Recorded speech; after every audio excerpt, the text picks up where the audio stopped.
சரவண ஜோதியே நமோ நம. வாழ்க வையகம், வாழ்க வளமுடன். அனைத்து தமிழ் நெஞ்சங்களுக்கும் கனிவான வணக்கங்கள். அனைவருக்கும் இனிய தீப ஒளி திருநாள் வாழ்த்துக்கள். நவராத்திற்கு பிறகு சூரிய பகவான் கன்னிராசியில் இருந்து துலாம் ராசிக்கு பயிற்சியாக உள்ளார். இதனால் சில ராசிக்காரர்களுக்கு அவரின் நற்பார்வையால் தொழில் வியாபாரத்தில் முன்னேற்றமும் குடும்ப வாழ்க்கையில் மகிழ்ச்சியும் அதிகரிக்க உள்ளது. சூரிய பகவான் ஒவ்வொரு ராசிக்கும் பயிற்சியாகி அதில் சஞ்சரிக்கும் காலத்தை நாம் தமிழ் மாதமாக அழைக்கின்றோம். அக்டோபர் மாதம் 18ஆம் தேதி முதல் நவம்பர் மாதம் 16ஆம் தேதி வரை துலாம் ராசியில் சூரியன் சஞ்சரிக்கும் காலத்தை நாம் ஐப்பசி மாதம் என அழைக்கின்றோம். ஐப்பசி மாதம் அடைமழை காலம் என்பது பழமொழி. அத்துடன் ஐப்பசி மாதம் ஐஸ்வரங்களை அள்ளித்தரும் மாதமும் ஆகும். இம்மாதத்திற்கு துலா மாதம் என்ற பெயரும் உண்டு. இந்த மாதத்தில்தான் முருகனுக்குரிய கந்த சஷ்டி, சிவனுக்குரிய அன்னாபிஷேகம், தீபாவளி போன்ற சிறப்பு பண்டிகைகள் வருகின்றன.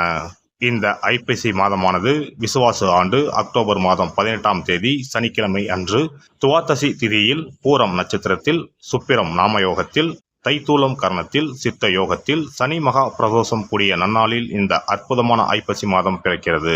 இம்மாத கிரகநிலை என எடுத்துக்கொண்டால் கடகராசியில் குரு பகவானும், சிம்ம ராசியில் கேது பகவான் மற்றும் சந்திர பகவான் சஞ்சரிக்கின்றனர். கன்னி ராசியில் சுக்கிர பகவானும், துலாம் ராசியில் சூரியன், புதன், செவ்வாய் உள்ளனர். கும்ப ராசியில் சனியும் ராகுவும் சஞ்சரிக்கின்றனர்.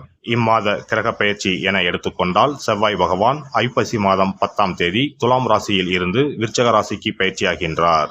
ஐப்பசி மாதம் 17ஆம் தேதி சுக்கிர பகவான் கன்னி ராசியில் இருந்து துலாம் ராசிக்கு பயிற்சியாகின்றார். இந்த கிரகங்களின் அமைப்பு மற்றும் பயிற்சியால் உங்கள் ராசிக்கு இம்மாதம் உண்டாகும் சுப மற்றும் அசுப பலன்கள் என்ன என்பதனையும், அசுப பலன் ஏற்படுமாயின் ராசிக்காரர்கள் செய்ய வேண்டிய பரிகாரம் என்ன, வழிபட வேண்டிய தெய்வம் யார், செல்ல வேண்டிய கோவில் என்ன என்பதனை பற்றி விரிவாக காண்போம். பிறக்கப் போகும் இம்மாதம் உங்கள் வாழ்வில் வளமும் நலமும் செல்வ செழிப்பும் பெற்று வாழ்வில் உயரிய நிலையை அடைய எல்லாம் வல்ல எம்பெருமானை வேண்டி விரும்பி கேட்டுக்கொள்கிறேன். மிதுன ராசி அன்பர்களே, மாதத்தின் பிற்பகுதியில் புதன் பகவானும் குரு பகவானும் அனுகூலமாக உள்ளனர். குரு பகவான் வலிமையாக இருப்பதால் தெய்வ அனுகிரகம் பரிபூர்ணமாக கிடைக்கும். புதிய முயற்சிகள் சாதகமாக முடியும். தெய்வ பணிகளில் ஈடுபடும் வாய்ப்பு ஏற்படும். பெரியோர்களின் அனுசரணையான போக்கு மகிழ்ச்சி தரும். சுப நிகழ்ச்சிகள் நடைபெறுவதற்கான வாய்ப்புகள் பிரகாசமாக உள்ளது. கணவன் மனைவிக்கு இடையே அந்யோன்யம் அதிகரிக்கும். சிலருக்கு குழந்தை பாக்கியம் கிடைக்கும். வெளிவட்டாரத்தில் செல்வாக்கு அதிகரிக்கும். நண்பர்களால் காரிய அனுகூலம் உண்டாகும். கணவன் மனைவிக்கு இடையே கருத்து வேறுபாடு ஏற்படக்கூடும் என்பதால் ஒருவரை ஒருவர் அனுசரித்து செல்வது நல்லது. தாயின் உடல் நலனில் கவனம் தேவை. வேலைக்கு செல்பவர்களுக்கு அலுவலகத்தில் உற்சாகமான சூழ்நிலையே காணப்படும். அலுவலகத்தில் பணிச்சுமை குறைவதால் மகிழ்ச்சியாக இருப்பீர்கள். அதிகாரிகள் அனுசரணையாக நடந்து கொள்வார்கள். சக ஊழியர்களின் விஷயங்களில் தலையிட வேண்டாம். சிலருக்கு இடமாற்றம் ஏற்படக்கூடும். வியாபாரத்தை பொறுத்தவரை விறுவிறுப்பாக நடைபெறும். லாபமும் எதிர்பார்த்ததை விட கூடுதலாக கிடைக்கும். பணியாளர்கள் சிறப்பான முறையில் ஒத்துழைப்பு தருவார்கள். பங்குதாரர்களால் அனுகூலம் உண்டாகும். மாத பிற்பகுதியில் வியாபார வளர்ச்சிக்காக கடுமையாக உழைக்க வேண்டி வரும். கலைத்துறையை சேர்ந்தவர்களுக்கு புதிய ஒப்பந்தங்கள் கையெழுத்தாகும். பணவரவு அதிகரிக்கும். படைப்புகளுக்கு உரிய அங்கீகாரம் கிடைக்கும். பொது நிகழ்ச்சிகளில் கௌரவிக்கப்படுவீர்கள். மாணவர்கள் படிப்பில் ஆர்வத்துடன் ஈடுபடுவீர்கள். ஆசிரியர்களின் பாராட்டுகள் மனதிற்கு உற்சாகம் தருவதாக இருக்கும். தேர்வுகளில் நல்ல மதிப்பெண்கள் பெற்று பெற்றோரின் பாராட்டுகளை பெறுவீர்கள். மாத பிற்பகுதியில் படிப்பில் கூடுதல் கவனம் தேவைப்படும். குடும்பத்தை நிர்வகிக்கும் பெண்களுக்கு குடும்ப உறுப்பினர்களின் ஆதரவு கிடைக்கும். அக்கம் பக்கத்தில் இருப்பவர்களுடன் அனுசரணையாக நடந்து கொள்ளவும். வேலைக்கு செல்லும் பெண்களுக்கு அலுவலக சூழ்நிலை உற்சாகமும் மகிழ்ச்சியும் தருவதாக இருக்கும். வெள்ளிக்கிழமைகளில் அபிராமி அந்தாந்தி பாராயணம் செய்வது நன்மையை தரும். ஞாயிறு அன்று ராகு காலத்தில் துர்க்கையை வழிபடுவதும் பைரவர் வழிபாடும் நன்மைகளை அதிகரிக்கும். ஒரு முறையாவது குல தெய்வத்தையும் இஷ்ட தெய்வத்தையும் ஒரே நாளில் சென்று தரிசித்து வாருங்கள். கடன் பிரச்சனைகள் தீரும். குடும்பத்தில் மகிழ்ச்சி நிலவும். மன நிம்மதி உண்டாகும். சிறப்பு தொகுப்பு. ஐப்பசி மாதத்தில் என்ன வழிபாடு செய்தால் குறையாத செல்வம் சேரும் என்பதனை பற்றி காண்போம். தமிழ் மாதங்களில் 7வது மாதமாக வரும் ஐப்பசி மாதம் பாவங்களை போக்கி புண்ணியங்களை பெருக்கிக் கொள்வதற்கான மாதங்களின் துவக்க மாதமாக கருதப்படுகிறது.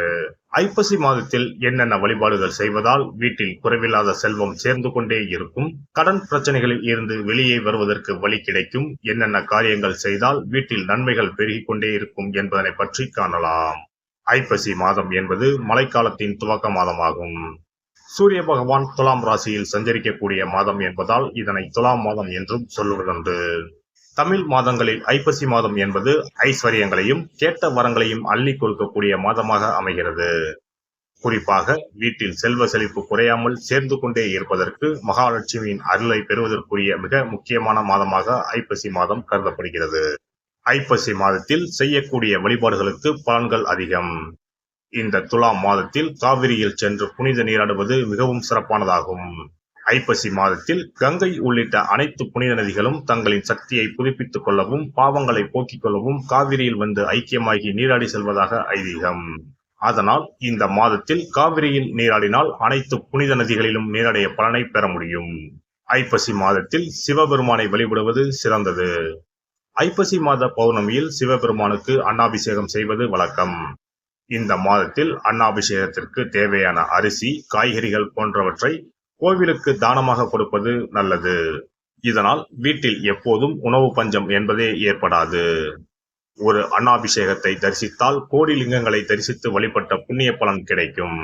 அதனால் இந்த மாதத்தில் சிவ வழிபாடு செய்வதும் சிவ கோவில்களுக்கு வேண்டிய உதவிகள் செய்வதும் உளவார பணி செய்வதும் பல மடங்கு அதிகமான புண்ணியத்தை தரும்.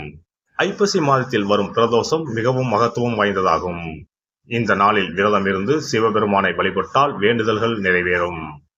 ஐப்பசி மாதத்தில் காவிரியில் நீராடி துவாதசியில் பெருமாளை தரிசிப்பதால் வீட்டில் தனம் தானியம் பெருகும், குடும்பத்தில் நல்லது நடக்கும், கடன் பிரச்சனைகளில் இருந்து விடுபட முடியும்.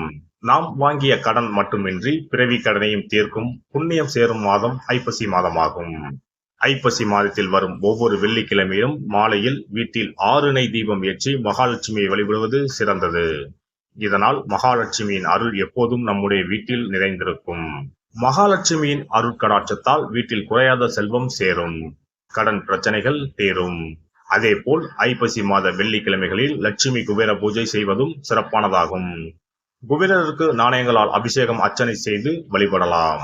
எல்லாம் வல்ல இறையருளால் நீங்களும் உங்கள் அன்பு குடும்பமும் உடல் நலம், நீலாயுள், நிறை செல்வம், உயர் புகழ், மெய்ஞானம் ஓங்கி வாழ்க வளமுடன். இந்த வீடியோ பதிவு உங்களுக்கு பிடித்திருந்தால் லைக் பண்ணுங்க, கமெண்ட் பண்ணுங்க, ஷேர் பண்ணுங்க, மறக்காம சப்ஸ்கிரைப் பண்ணுங்க, பக்கத்துல இருக்கிற பெல் பட்டனை கிளிக் பண்ணுங்க. நன்றி, வணக்கம். ஓம் நமச்சிவாய, சிவாய நம.